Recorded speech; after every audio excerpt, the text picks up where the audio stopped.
दिल्ली के विज्ञान भवन में मंगल को हुकूमत और किसानों के बीच दूसरे दौर की बातचीत हुई। 3 दिसंबर को फिर से होगी बातचीत।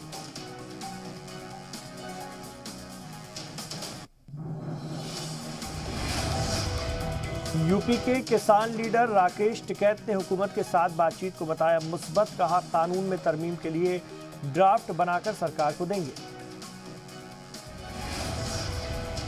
वजीर ज़राअत नरेंद्र सिंह तोमर ने भी किसानों से मुस्बत बातचीत का दावा किया। कहा, किसानों की आमदनी को दोगुना करना मोदी हुकूमत का मकसद।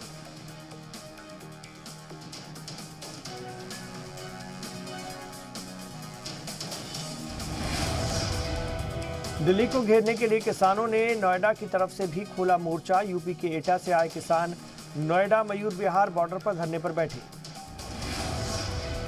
किसानों के एहतजाज के सबब मयूर विहार चिल्ला बॉर्डर हुआ बंद। इंतजामिया लोगों से नोएडा लिंक रोड से सफर करने से बचने की सलाह दी। वालिद अब्दुल रशीद ने शेहला पर हवाला के जरिए 3 करोड़ रुपए लेने का इल्जाम लगाया। पूछा, मरकज की सियासत छोड़कर आखिर कश्मीर की सियासत में शेहला क्यों आई। अब्दुल रशीद ने शेहला पर कश्मीर में बदअमनी फैलाने की साजिश में शामिल होने का इल्जाम लगाया।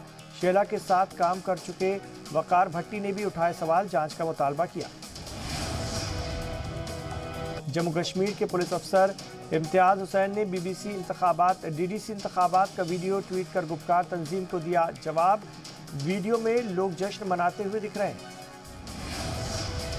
साबिक क्रिकेटर और बीजेपी एमपी गौतम गंभीर जम्मू कश्मीर में डीडीसी इंतखाबात की करेंगे तशहीर।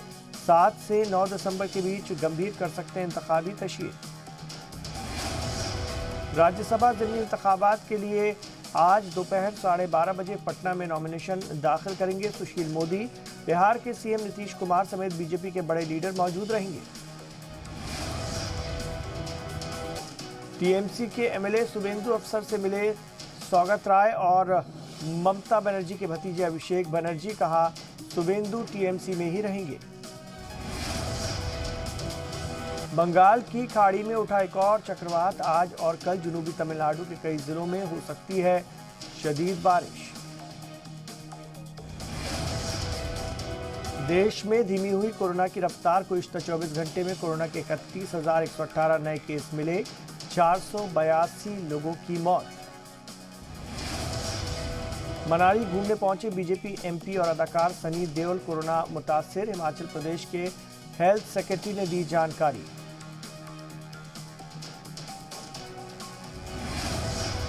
कोरोना के सबब दिल्ली में नहीं लगेगा नाइट कर्फ्यू। कोरोना के घटते मामलात को देखते हुए सरकार का फैसला। ज़राए के हवाले से खबर। प्रयागराज में घर के बाहर बैठे शख्स को बदमाशों ने गोली मारी। शख्स की हालत नाजुक।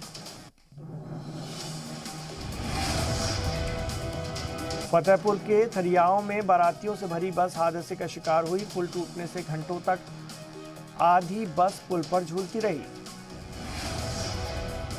छत्तीसगढ़ के रायगढ़ में काम नहीं मिलने से परेशान फिल्म एक्ट्रेस ने खुद को आग के हवाले किया। नाजुक हालत में अस्पताल में दाखिल की गई। यामाहा ने FZS FI बाइक का विंटेज एडिशन लॉन्च किया। FZS ब्लूटूथ से है कनेक्ट। बाइक की एक्स शोरूम कीमत 1,09,700 रुपये। भारत और ऑस्ट्रेलिया के बीच तीसरा और आखिरी वनडे मैच आज। भारत पर मंडरा रहा है क्लीन स्वीप का खतरा।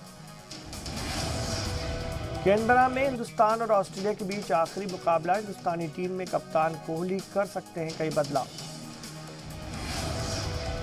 श्वेता अग्रवाल के साथ आदित्य नारायण ने लिए 7 फेरे। अपनी बेटी की शादी में जमकर नाचे उदित नारायण। खुद आदित्य ने भी लगाए ठुमके। 62 साल के हुए film actor Boman Irani film में आने से पहले चलाते थे दुकान। वेटर की नौकरी भी कर चुके हैं बोमन ईरानी। LAC पर ठंड से चित हुए चीनी फौजी। ठंड के सामने 24 घंटे में ही बॉर्डर छोड़ने को हुए मजबूर चीनी फौजी। और भारत और नेपाल के बीच अगले हफ्ते शुरू होगी हवाई सर्विस। एयर बबल एग्रीमेंट के तहत तैयारे भरेंगे उड़ान।